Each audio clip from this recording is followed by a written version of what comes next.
Hey, good afternoon. People are still coming in.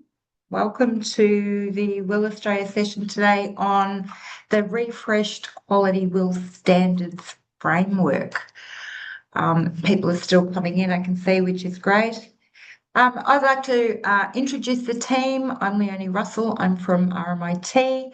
The rest of the National Taskforce team, we've got Karen Young from Deakin, Mickey Tunney from QUT, and Felicity Blackstock from University of Sydney. And today we're going to take you through the new or the updated will standards that we've been working on throughout last year and what has led to this, and give you an opportunity for question and answer time throughout the presentation, so you can ask any questions around the standards as we present them. What I'd like to do first is hand over to Ricky Tunney, who will be doing the acknowledgement. So thanks, Ricky. Thanks, Leonie, and thanks everyone for coming along today. I'd like to start by acknowledging the traditional owners of the lands that we all meet on today. I'm on Turrbal and Yagara land in Meanjin, Brisbane, and like to pay respects to their elders, laws, customs, and creation spirits. We also recognise that these lands have always been places of teaching, research, and learning. We acknowledge the important role Aboriginal and Torres Strait Islander people play within the Australian community and acknowledge that these lands have never been ceded. Thanks, Ricky. Okay, me, I'm going to move on to a little bit about why now and what has informed this refresh. So many of you may be aware of the 2019 project that Ricky and I were on with other people around the first sort of version of our quality standards. Since 2019, a lot of things have happened, which has necessitated us to look at, well, what now and what should we be updating? As you know, there's been through TEXA and HESIF and requirements around universities' responsibility and oversight of will. The government agenda around employability has had an impact on, okay, everyone needs to be doing will. We had COVID, which created a significant shift to online will. And for many people, that was very new, requiring, again, what are we doing in a hybrid, these days, in a hybrid way of doing will, and what does quality look like in that space? We've also gone through the National Priorities and Industry Linkage Fund, where all institutions had the stream of work on work integrated learning, and we're all looking at what metrics, how do we measure things, and what is going on. So that's impacted the need to update the standards as well. We've also had an increasing need for explicit consideration of student safety, wellbeing, and equity of will experiences. Now, the first version of the quality standards definitely called these things out, but there's been an increasing focus. So we've made sure that we've explicitly included these sorts of things throughout quite a few of the standards. There's also been an increasing focus and recognition of the staff workload and our industry partners' workload when it comes to quality will and quality supervision and what that looks like. And of course, there's been a stronger alignment between governance, resourcing, and will sustainability, and the focus that institutions are placing on how we do will sustainably and at scale. We're also all focusing on the ongoing drive to continuously improve our work integrated learning activities for all stakeholders. So all of these things have informed the refresh. And of course, we've spent a lot of time looking at the literature, research, and I won't say that. I'll move that to the next slide. Ricky? Thanks, Leonie. So what did we do? So Will Australia endorsed the Quality Will Task Force in 2025, and it had a clear purpose to update the framework so it better reflects the breadth of will activity today and not just traditional placements. The task force undertook an extensive and iterative review. As Leonie mentioned, it largely consisted of a literature review. Looking at the original 2019 standards, it wasn't a light refresh. Every element was revisited, to ensure that it aligned with current practices, policy shifts, and growing diversity of will models. A major part of the work, as I just mentioned and Leonie mentioned, it was a literature review, and it was really drawing upon the scholarly research, particularly the International Handbook of Will, publications through International Journal of Will, and of other will scholarship. The task force also benchmarked against national and international quality frameworks, so those of CWIL and WACE, and we reviewed the findings of the NPILF Roundtable report. Throughout the process, the team also gathered community of practice insights, regularly sharing interim updates and collecting feedback through the WIL Australia Measures of Success Community of Practice. And this was complemented by broad sector consultation, including WIL Australia chapters, a NAFIA workshop at the NAFIA conference, a session through HERTSA and WIL Australia across the Victorian and Tasmanian chapters. These conversations helped ensure the framework reflected lived experiences across institutions, disciplines, and industry partners. And from these inputs, the task force embedded emerging priorities and developed clear examples and indicators of quality, which give institutions a more practical sense of what good evidence looks like. The final framework received endorsement from the WIL Australia board, marking the combination of a highly collaborative, research-informed and sector-wide refresh. Next slide, thank you. So the revised framework really signals a move towards a more holistic and collaborative, future-focused approach to how institutions can support WIL. It elevated the expectations around governance, communication, equity, evaluation, and innovation, making WIL a shared institutional responsibility rather than an operational task. So this slide presents the updated Quality WIL Standards framework, which brings together the four interconnected domains: institutional requirements, student experience, curriculum design and delivery, and partnership engagement. And it shows how these domains work together across the before, during, and after temporal phases of WIL to define what high quality practice looks like and to provide some practical and clear standards for institutions and partners. The update framework really positions institutional requirements, and this is one of the major changes you'll notice in the presentation of the framework, is that the institutional requirements is now the foundation that underpins all of the WIL domains. Previously, the institutional requirements was grouped into before, during, and after WIL activities, but in this refreshed version, the structure has moved, and institutional requirements now apply continuously and underpin all of those other domains. So next slide, Delaney, if we look at the actual institutional requirements in a little bit more detail. They include co-developing shared WIL goals and values with stakeholders so that priorities are shared collaboratively. It's about establishing transparent, inclusive, and accountable governance that aligns with national and sector-wide priorities.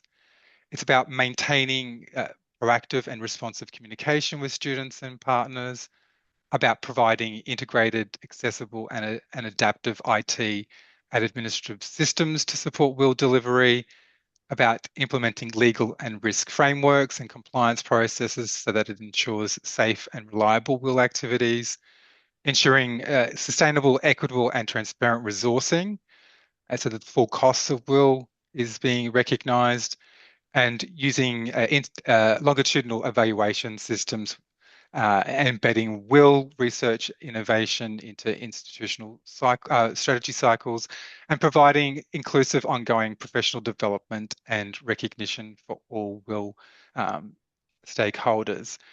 So how these differed from the original framework, the revised version really represents a significant expansion on the scope and ambition compared to the previous framework. There's a shift from compliance to collaboration and particularly an emphasis on equity. The original emphasised proper management, staff coordination, and risk and reporting processes, whereas the revised version now is emphasising more around collaborative governance, equity, inclusion, and transparency across all institutional systems. One of the main new elements is a proactive communication with students and partners, and that will research and innovation. They didn't appear in the original standards either, so they're new additions to the standards. Existing elements have been strengthened as well. So resourcing now is focusing on sustainable, equitable, and transparent resourcing. And over to the next slide, Leonie. Do you want to, we can do Q&A now? Oh, Q&A, sorry, yes, that's right. Yeah, Yes, let's sorry. do that. So we've decided, everyone, that once we've done a bit of focusing on the standards, then we will stop at that time and have a few minutes on any Q&As, questions you'd like to ask Ricky or any of us around these particular standards. So we have a break in between each one. So please, questions, hands up, call out. Are there particular parts of the standard that people feel, Sarah Jane? Hi, Ricky. Hi, Leonie. So excited to see this finally out. So much work has gone into it. Well done, team. When we say institutional requirements, is this going to be enforced by TEXA? They're the requirements we would ideally like to have implemented, but is there any other way that we can advocate for them being actually formally implemented? So what will happen, obviously now it's all finished and the website's done and it's all up, is that we can send all of this off to TEXA, which is what we did in 2019 with the last ones, which informs the TEXA WIL guidance note back in 2022. So again, all we can do is advocate and send it on, as opposed to what they will do with it. That's all we can do is advocate. Is that the polite way of saying that, Sarah Jane? Yeah, we will try. There's a lot of value in it, and there's a lot of work gone into making sure it's current. So I think certainly from a WIL person perspective, it's really good. Yeah, we will send it on. And there's a comment that's just come into the chat about we live in a resource-constrained university context at the moment. I think we're all constrained with resourcing and how it might be able to fully implement these requirements. I think that is one of the key things that is, and probably stealing the thunder for later in the presentation, but I think this is probably one of the key things that we do need to look at, and is how do we implement a strategy, a framework like this in a context where we currently have resources that are being reduced. I don't have the answer. No, I can only try. Is there any more questions? Because as you can tell, I'm looking at the slides. I haven't got everything open. Can I move to the next one? Yep. So James has said it's about prioritization for high value experiences, and I'd agree with that. Yeah, excellent. Thank you. Okay. Student experience. Okay, so I looked after this one, which was quite an interesting process. And I think probably the main changes around the student experience domain was a greater focus on wellbeing and safety, because that's really been at the front and mind in equitable approaches and being inclusive.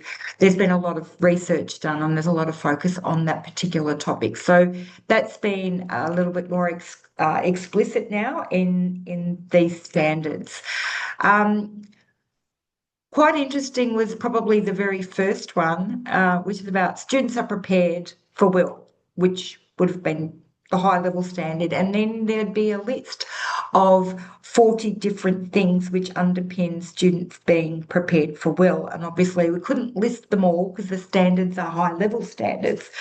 But what we have developed, which you will see in a minute, is a suite of examples and what evidence may look like. So we've moved the big list of 20 things that underpin students being prepared into examples of what that may look like to help everyone, because everyone was going, but what about this and what about that, which we fully understand.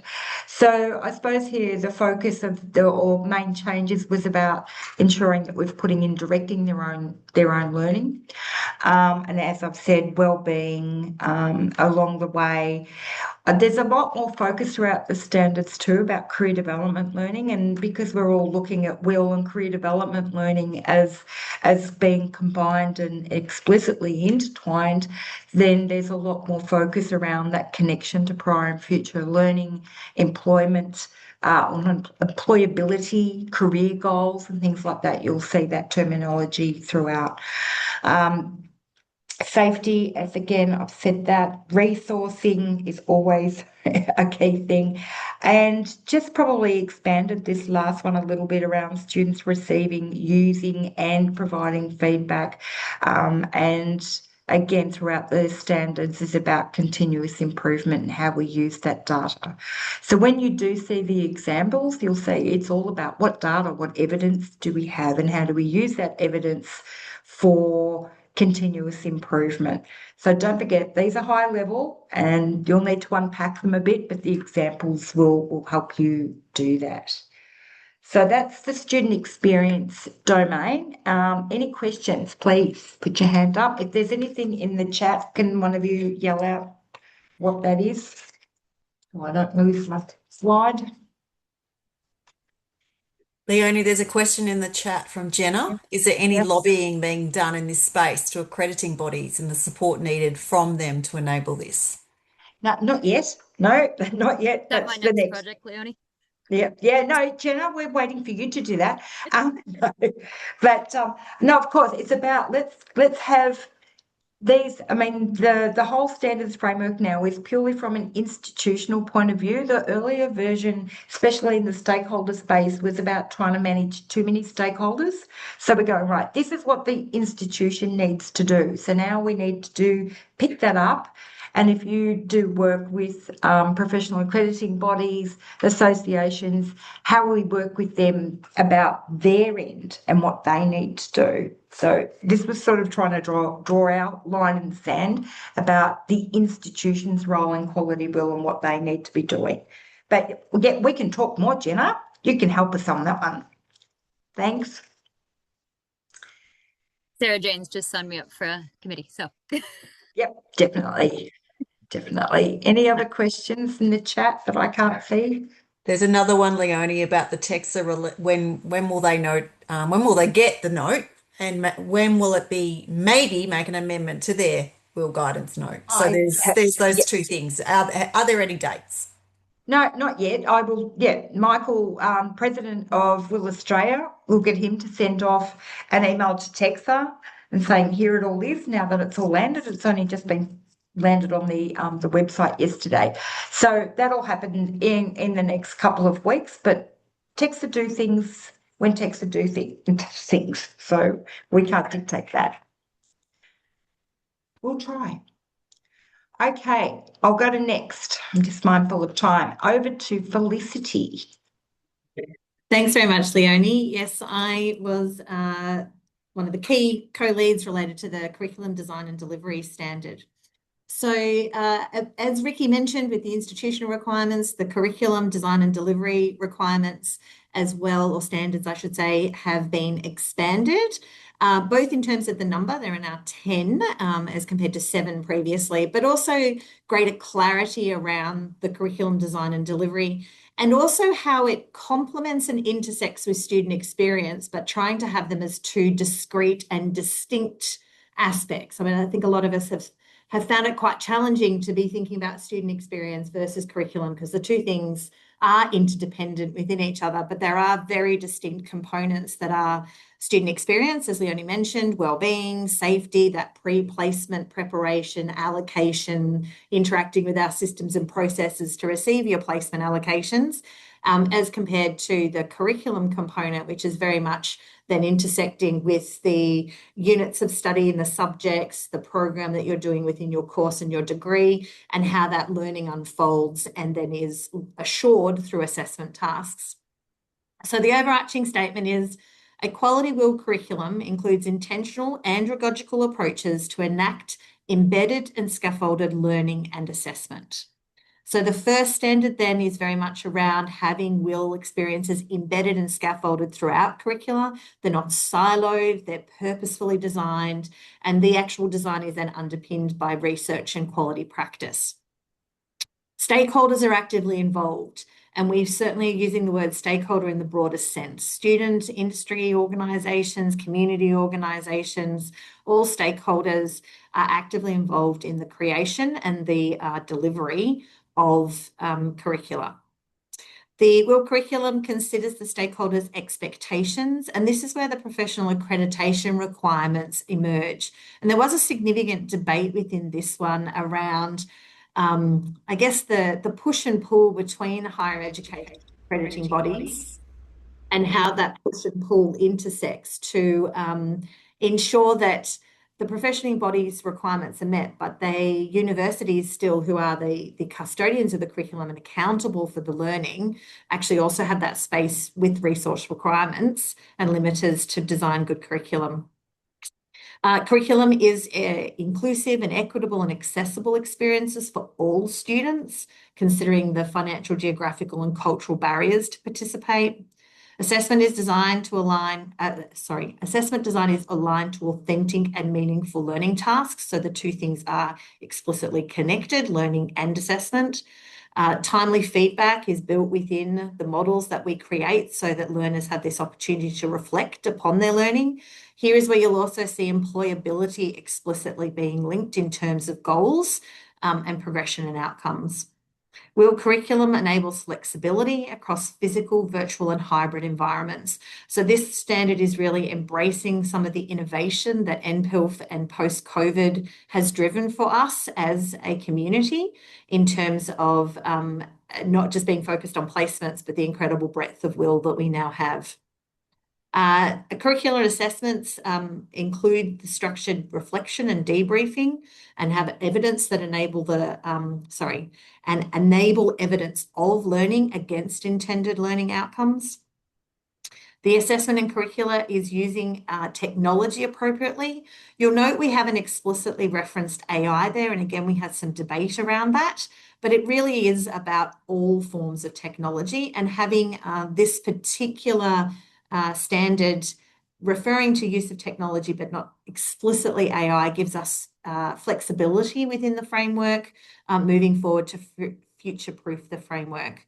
And then finally, WIL curricula and assessments are continuously reviewed internally and through external benchmarking to identify areas for improvement. Open the floor to questions for anyone. I think there's some comments in the chat. One comment around any thoughts on will shall subjects?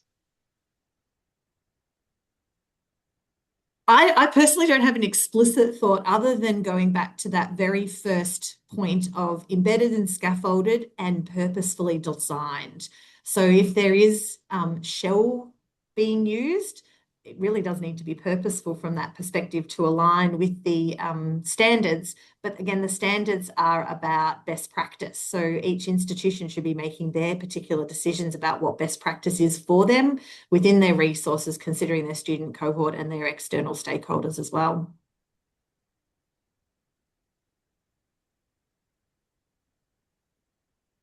Any other questions before we move on?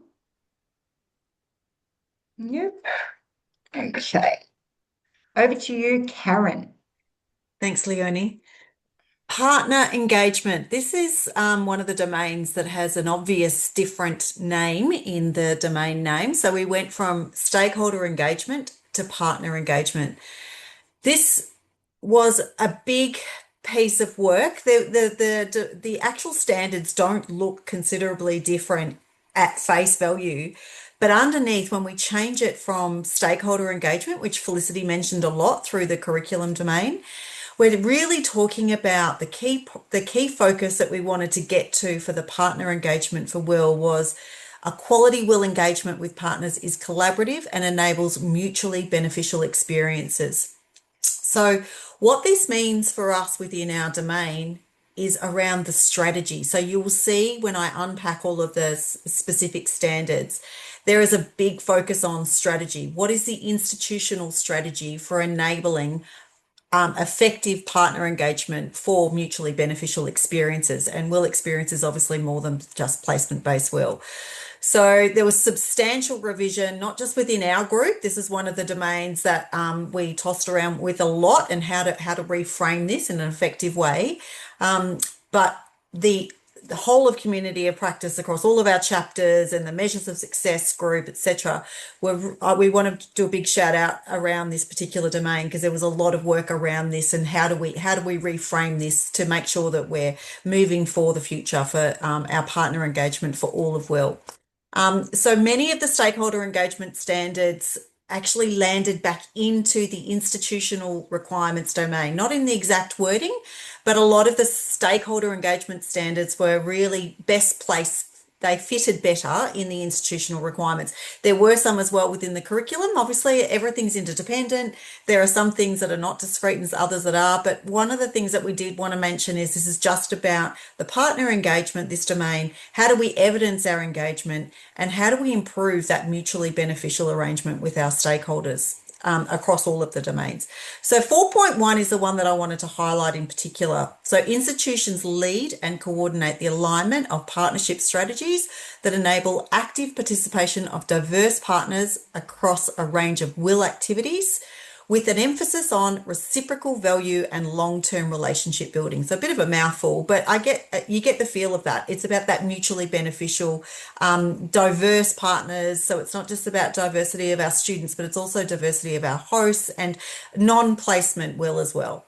Next slide, please, Leonie, and I'll unpack some of the other standards. So I've just mentioned 4.1. 4.2 is really around the learning needs. So that particular strategy will talk to the domain that Felicity just spoke to, really around the curriculum, but also it links in interdependently to Leonie's standard, well, not Leonie's, but the one that she was leading, which was on the student experience. So you'll see in this partnership engagement that there's a lot of cross-fertilisation across the other domains. Work health and safety policies, there was some traction in all of the domains around risk and work health, work safety. All of that became really important across all of the domains. So there will be a standard across all of domains for that. So that's a really important point to make as well. 4.4, we move to appropriate preparation and support for supervisors. And that's one of the new, the next pieces of that Leonie will talk to down the track, which is what are we going to do to support our supervisors and our hosts of placement-based WIL when we know that mutually beneficial collaboration is really significant as a quality standard, and we need to have evidence of that. There's lots of ways that we can implement this from an institutional perspective. So there's ways that you monitor, and there's ways that you accommodate for these equitable access and inclusion participation success measures. We haven't highlighted that here in particular, because what I'm trying to say without highlighting this is it really does need to be institution specific. So that's the whole purpose of these domains, and the way that we frame them is so that it's fit for purpose for your institution. 4.6, we move to resourcing, which is always a can of worms in the WIL space, as we all know. And the recognition was a big piece of the standards framework that we wanted to bring to the surface in the partnership engagement, but across all of the domains really. But that recognition that our stakeholders are also important, and our partners are absolutely at the front and centre of everything we do in WIL. So recognition is absolutely needed. So the partnership strategy and just the normal part of that we do in curriculum, and we're looking at all of our policies and processes, is review for continuous improvement. That's it from me. Any questions?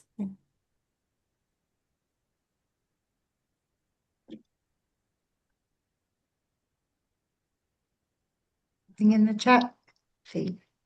I mean, obviously, Karen's talked about some of the changes in the domain, and the name change obviously was one, and there was several reasons behind that. But also from a personal perspective, I think it was really good to get rid of the word stakeholder, because of the by decolonizing the framework and removing that. Stakeholder does have a very colonist kind of connotations to it. So I think that was a good move as well as part of our overall equity focus within the framework as well.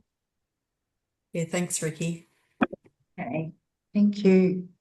Okay, we'll move on. Okay, the next thing I want to talk about is one of the other documents that we've created. So the link is from the website, so you can access this document. And it is quite an extensive document that provides a suite of examples of indicators or measures of success or different types of evidence that you could collect for every one of the standards. Okay, so it's not exhaustive. You might come up with your own, but throughout the consultation, this is where we got a lot of feedback. This is where there's a lot more information around the types of evidence that you could collect, which would help you with identifying whether you're meeting these quality standards. Now, as an example, just from this slide, she says, just as I said, with the student experience standard of that students are prepared, there's an extensive list of examples about the types of things that you may collect which tell you that your students are being prepared. It could be very aspirational. We are not saying at all that if you just tick one of these and you have evidence against one of these examples, we are not saying that that automatically means that you are doing full-on quality student preparation. It is no doubt a selection of these examples, and again, as I've said, you can come up with your own. So, for instance, at RMIT, if we look at the second bullet point, which is around evidence of student engagement and completion rates of a WIL preparation online module. Now, for years, I've been able to provide numbers of how many students enrol in our WIL Ready micro-credential and how many students completed. This is one tiny aspect of students being prepared for WIL. One tiny bit. There are so many other things like the curriculum design, whole range of other things. There's examples there of what constitutes preparing students for WIL. So these are the discussions that you need to have in your own areas about what do you think quality preparation really looks like? What evidence do you currently have? And what would you like to have? So along with this document of examples, we have a full-on implementation guidelines document that can give you ideas about how you then can go about using the standards and what you can do within your institution. But where this starts is for you to start that conversation. It could be within your own qualification, within your own discipline. What does quality WIL look like in this space? And use the standards as a guide to help you have this discussion and work out what evidence, like I said, you have. What would you like to have? So again, this document, I hope you find it really useful. We'd like to thank everybody that's been involved in a lot of our workshops and coming up with ideas. This is where we put a lot of the feedback into the examples of indicators.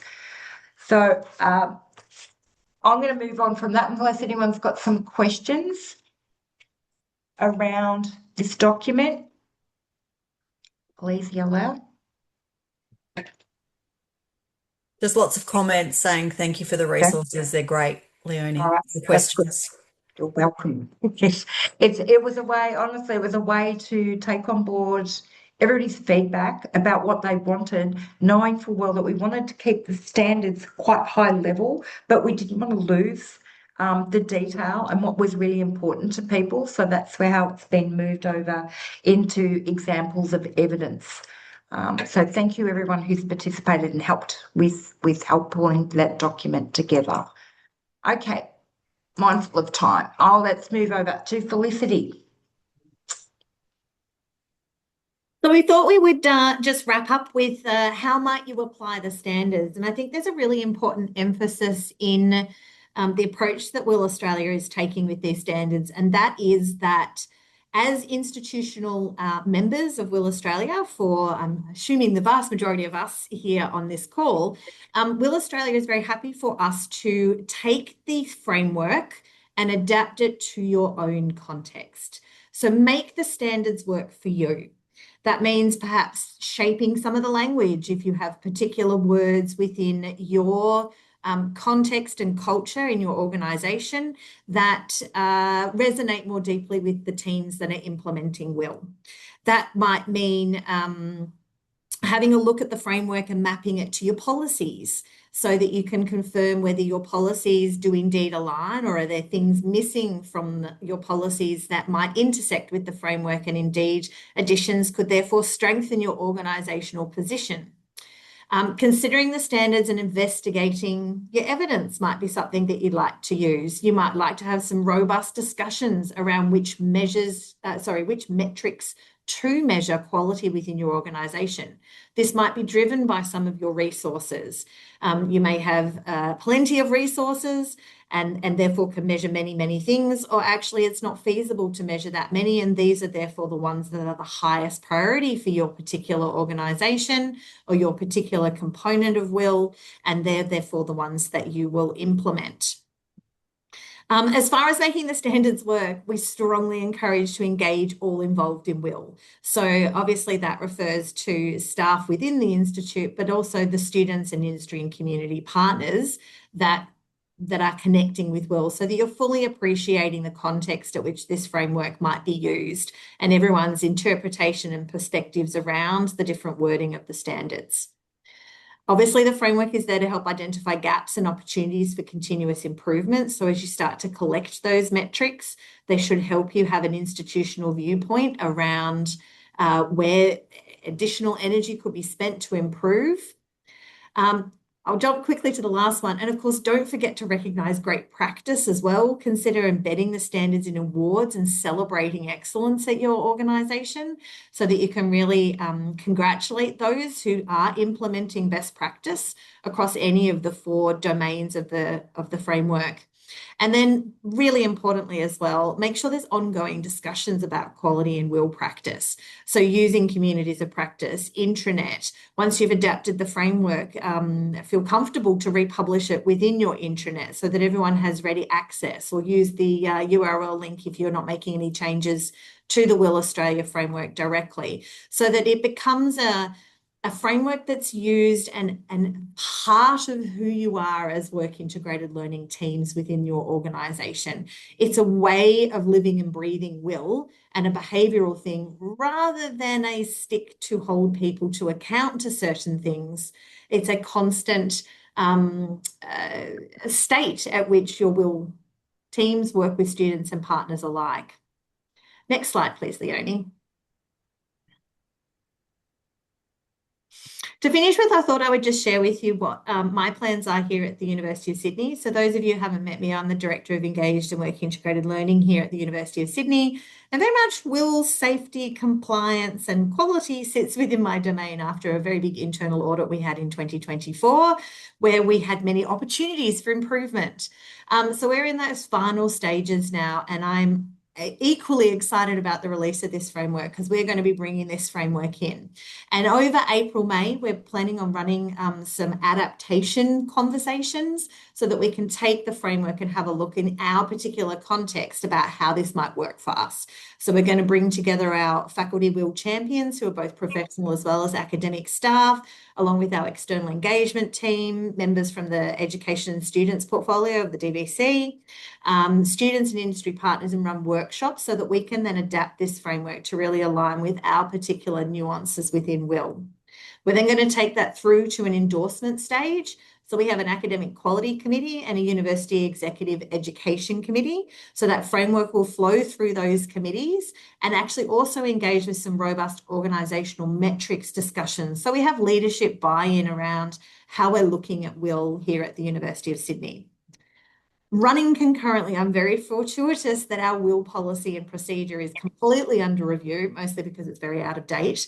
But this framework will then explicitly map to our new 2027 WIL policy and procedure, which will then hopefully aiming for approvals in September, October, ready for implementation by January. The framework will be explicitly mapped to that policy to ensure that how our organisation is positioning itself from a business practice perspective indeed is grounded in this significant piece of work that this task force Goodwill Australia has done, ensuring best practice. We're also looking at new measurement models based on the organisational metrics, for which we'll be drawing things from the fabulous guideline about which metrics we want to prioritise.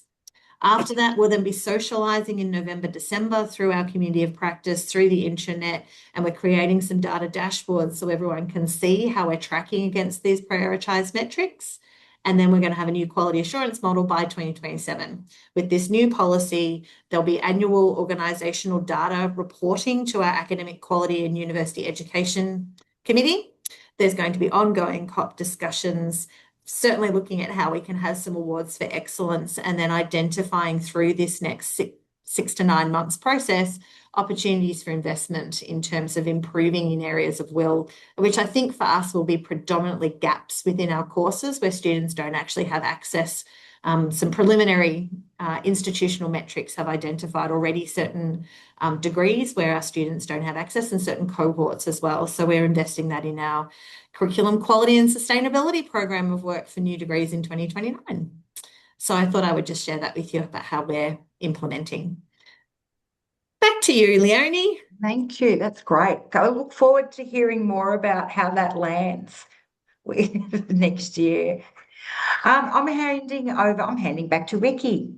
So looking ahead, the key next steps for progressing and embedding the refreshed Quality WIL framework. At the national level, the task force will now focus on 3 main priorities. The first, we're preparing a journal publication so the framework and its underpinning research can contribute to the wider scholarly conversation.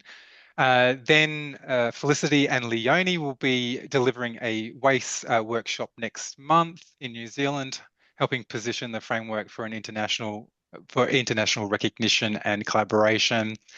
And thirdly, we'll be beginning to scope a project focused on host organisation and partner quality standards, which is really an important next step in ensuring consistency and quality across the whole WIL ecosystem. And then it is over to you, the broader WIL community. We will now need to, we'll need you to look for illustrations of practice, your case studies and your use of the implementation guidelines to help bring the framework to life. These contributions will build a rich evidence base that supports adoption. It hopefully will showcase excellence and strengthen national consistency in WIL practice. Thank you. Any questions? I'll stop here for a minute and questions around next steps and the over to you bit, because obviously we'd love to collect case studies. Illustrations of practice to me are smaller versions of a full-on case study. It may be examples of how your institution has addressed 1 or 2 of the standards or a whole domain, and how it's working for you, what sort of steps you're putting in place to gather evidence about how you're addressing these standards. We'd really like feedback. All of the standards, these are evolving. They need to evolve. So from 2019 to now, a lot has changed in the WIL space. I don't doubt that there'll be significant changes in the next 5 years as well. So we need to be mindful of how these evolve and how we need to keep up with recent research and what's going on in the WIL space. So any examples of how you're using them would be really good for us. So what I'm going to do now, can you hands up and ask any questions while I play around with the screen, because I've got a bit of a minty. And I think, Anna, are you going to put a link to that in the chat, or you can get your phone out and scan the QR code and have a look at it. In the meantime, please, questions. Let's have some chat and some questions about what we've presented today.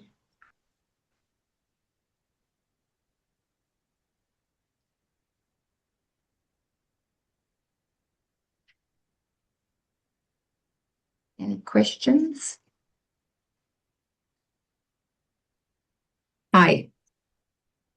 Hi. I don't have any questions, but I want to say thank you so much for your work. Like you've taken all of the different reports and requirements and put it together and made it digestible for us, because I personally was feeling like, what's happening? There's so much happening in WIL. When I read the Universities Accord, I was like, oh my God, it's all coming for WIL. And I feel that this has given me a framework that I can work to, and then I can stand over it. So I just want to say thank you for taking all this mountain of work and making it digestible and giving us a framework. So, by the way, I'm Siobhan from UNSW Law and Justice. So thank you. This is, but I want to read it more carefully and then think, how can I meet each standard? You know what I mean? Like I need to go through it and digest it. But this is fantastic to have this framework so I can work to that. So incredible. Yeah. Thank you. Thank you, Siobhan. And I think the way to get your head around using the standards or really getting your head into them is finding the domain that you are the most comfortable with. What is it that you can influence and your practice? I think for many people, the institutional requirements is way too hard. And who is supposed to be responsible for this? When you go into the implementation guidelines, we've provided some information around a delegations matrix or a suggestion for one. So who is accountable for these different areas? I mean, it is way too hard. Some of us have done this in our own institutions to come up with a delegations matrix against every component within our WIL procedure. I know QUT have tried a delegations matrix of way. Impossible to do at your own university, let alone at a national level. So there's some suggestions in the implementation guidelines of how you sort out who's accountable and who's responsible for certain things. And then, because the institutional one is hard. I agree. If you're a program manager, you're an academic, it's about who do I need to give this to. So at University of Sydney, you give that to Felicity. Felicity's going to sort that out at that level. So it's trying to just balance out where it fits. But to build on your confidence in reading it and how does this work, stick with the domain and the standards that really impact your day-to-day work and what does this mean, and look at the examples that we've provided in that document, and hopefully that helps. Of course, I'm going to stop sharing for a minute because I've got to go to the other thing. I think another advantage to this framework is also I think that all of us are innovating.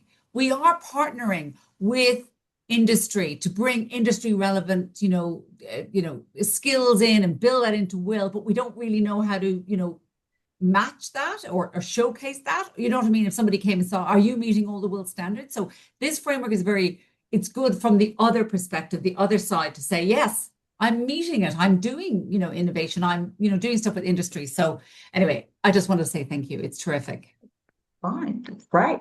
And as Leonie mentioned, you can take the domains and look at them as a domain, but overall they all intersect. So you do at some point need to bring them all together to really get that quality WIL across the institution. I tried to implement it at QUT through looking at existing processes that we had, like accreditation processes, and seeing how we might be able to implement it as part of those existing processes. So rather than having a whole new process that you need to layer on top of things, what is an existing process where it could be slipped into it? I haven't quite got the buy-in from my executive, but that's the next step, really, is to get that buy-in so then we can embed it as part of our business as usual operations. True. I'm just playing around with things here that aren't working properly. It'll be interesting. Leonie, there's a quick question in the chat that I thought I'd bring to the attention of everyone. Anita said, keen to implement the framework in my own context. Although, sorry, the actual question is, are there any limits? It comes from Ruler. Are there any limits to adapting the framework to our context? No. I mean, no one's walking around with a clipboard coming to your university and going, hang on, what have you done with my standard 2.6? No one's doing that. This is about what you use and how you create it. So, like Felicity said, take the framework, put your own logo on it, change the wording so it aligns to you. Because we have colleges, Deakin has faculties, whatever it is that you need to do, make it work for you. No one's coming in to check. What I'd love to see as a post-implementation review of this is how the different examples of how institutions have taken the standards, how they've maybe changed the wording to suit the context. And next step, to me, that would be a great case study, and illustrations of practice of what you've done and how you've made it work for you. So yeah, please knock yourselves out, whatever you need to do. This is just the foundation of trying to make sure that we're all moving towards quality will practice for everyone. Thanks, Rula. Any other questions? I'm just being mindful of time and me supposedly still playing around with my Menti. Thank you for the Menti responses. Any other questions? I've changed. Any other comments? No other questions that are coming out, Leonie, just lots of thanks, saying they're really, everyone's keen to start using the framework. Yeah, start using it. That's what we want. Okay, with the Menti, does that work on your own Menti? This is the bit, as you can tell, I'm not the expert on this. But what we'd like to, if it's not through the Menti, I suppose, there we go, people can do it, is to get a better understanding of what support and resources. Again, the implementation guidelines only went up on the website yesterday, so you need to have a look through there. That's quite an extensive document that can help you with your implementation. So we'll keep track of what it is that you need, and what we can actually influence or help with. Otherwise, implementation guidelines is where we need to go. There we go. So yes, case studies. We want case studies. We all do, from all of you. All right, well, thank you. I'm going to keep that, so as that's all coming in, I'm going to stop sharing so I can actually see people. There we go. And see the chat. So please contact any of us if you have any other questions. Have a look at the website. Have a look at the examples in the implementation guide, and let us know how else we can help and if it all works for you. I'd like to thank the team, Felicity, Ricky, and Karen. They've been amazing, putting up with me losing documents all the time, and for everyone who's contributed to all of this work over the last year. So thanks, everyone, for that. And we would like to thank the Good Shepherd, Leonie, for guiding us all through the journey.